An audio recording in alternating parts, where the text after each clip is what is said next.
My girlfriend just asked for an open relationship, so told her it's over and pointed her to the streets. So, I, 43M, have been with Fran, 36F, for the last 2.5 years. I thought that things were moving smoothly, and was about to ask her if she wanted to move in together, but she has been acting rather distant lately, so I decided to wait a little and see if she would bring something up. Out of nowhere, this last Friday, she asked me to open the relationship. She gave me her big speech, and when she finished her presentation, I asked her if she already had someone in mind, because it's not like we decided today and are basically going out with other people tomorrow. Essentially, I tricked her into telling me what I already knew, and yes, she already has someone in mind, which means to me that either she already did it, or she has it all set up. So I got up, and walked around the apartment while she was trying to sell the idea that this could be good for both of us in our relationship, and by the time she finished talking, I handed her one of my sports bags with all her stuff in it, and told her to leave the spare key on the table on her way out, that we are done, and she knows why. Then I went to the couch and turned on the TV, just trying to look indifferent and to save face. She was speechless for a while, about to cry, but before she could say something, I told her that I didn't want to talk about anything, and that she should leave. As soon as she left, I felt like crap, like I was so unworthy, and I started to cry a little. As of right now, I'm still mourning. My phone has been almost nuclear with all the calls and texts I received from friends on both sides about my extreme reaction to her supposedly simple request. I don't know what she told them. So now I'm sitting, wondering if I really went overboard and, at the same time, fighting the urge to run back to her. Because deep inside, even though I know my feelings for her are still there, the trust is gone, and I'm not going to spend all my time watching her movements. It's not healthy, and before anyone points it out, yes, I know my reaction is a pure reflection of me, not what she did or was about to do. So, did I go overboard? Update 1. Last Friday, we met at our regular place where we usually have coffee.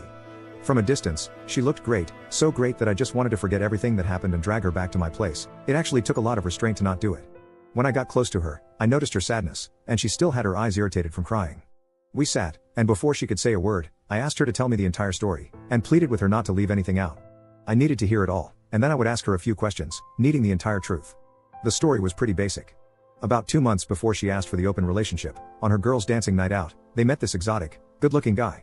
During the first month, he was the new flavor that all the single friends in the group were trying out, which led to girls talking and sharing experiences. Eventually, this guy, who was having his way with all the girls around him, set his eyes on Fran, and began to flirt with her, taking her to the dance floor and having fun. Well, here is where she should have stopped things, because we had an agreement about dancing nights. She was supposed to stay away from any guys that made a move on her because, let's face it, we guys are always looking for something more, and it's pretty rare that a guy only wants to dance.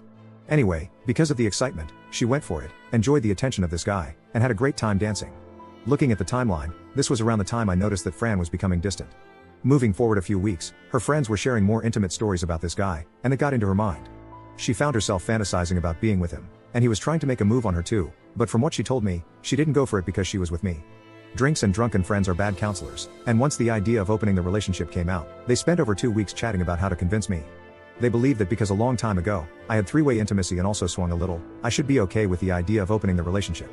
However, three-way intimacy and swinging are things you do as a couple and out of pure excitement, at least for me, and it was a long time ago, in my early 20s.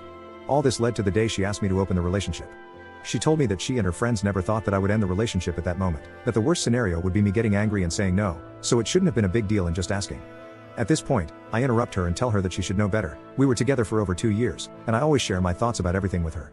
For context, maybe about a year ago, we had a couple of friends in a similar situation. For about a month, that was the main discussion in our group of friends, and every time it was brought up, I said that if one person in a committed relationship wants to be with other people, then that person should just break up and leave. Anyway, I explained to her that I didn't break up with her because of the question. I did it because there was already a guy. So, for me, that was a major trust issue. If this concern had arisen naturally, maybe we could have worked it out. In the worst scenario, perhaps we could have found an alternative. But the way things were, it was a red flag for me. We went around the topic for a while, and then I began to question her. Basically, I asked if she was intimate with him at some point, and she said she wasn't.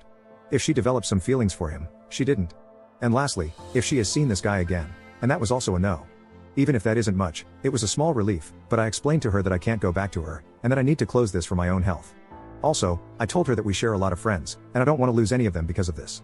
It wouldn't be fair to ask them to choose, so we should behave like adults and keep things friendly. Then she said how sorry she was, and that if she could, she would undo everything, but she knew it can't be done. She was about to cry, and I was too, so it was a good moment to ask for the check and leave. I walked her to her car, opened the door for her, and she started crying right then and there. I couldn't help but hug her. We stood there for about 10 minutes, and when she calmed down, she got into her car and drove away.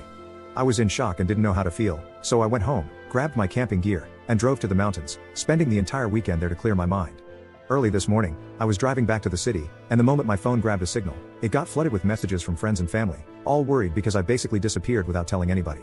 I texted back to everyone, telling them that I was okay, that I went out camping, and at the moment, I was driving to work. Also, I got a text from her, something along the lines that she feels that we are not over yet, and that she thinks I need time to leave all this behind me. She said she will wait in the hope of it. I haven't texted her back because I'm pretty sure I'm done, but experience has taught me to never say never. So for now, I'm going to take it easy, doing what I like, and see where things take me. Update 2. Hello, it's been a while, and I came across several messages. Some were asking what I was up to, others were giving advice and encouragement, and of course, there were those asking for an update. After almost a month and a half of grappling with the matter, I still didn't have things very clear. Fortunately, that's what best friends are for. I had a conversation with Clau and her husband Pete, my two best friends, and after a while of talking, they said, "You have to let her go. You know very well that in your head, you will always be wondering what happened and if you are really all that she wants. Regardless of whether that's the case, you'll never be sure." They also said something about how the only reason I haven't let her go is that I don't want to be alone, and to be very honest, all of that is true. I gave the situation a couple more thoughts that week, and then I went to talk to Fran. I simply told her that clearly, at this moment in life, we wanted different things, and it was better for each of us to continue on our own way without any resentments or bad feelings. I gave a clear goodbye, and she obviously didn't like what I said, and she got sad, but that's just life. She has to process her emotions, and I have to process mine. I was in an emotional low for a while, and I focused on work, but things have slowly improved. No, I'm not seeing anyone, and I have no intentions anytime soon. I think it's a good opportunity to behave like an immature 15-year-old in the body of a 43-year-old, play video games, go camping, and be the envy of all my friends whose wives or partners don't let them go out to play. So that's all. Thanks everyone.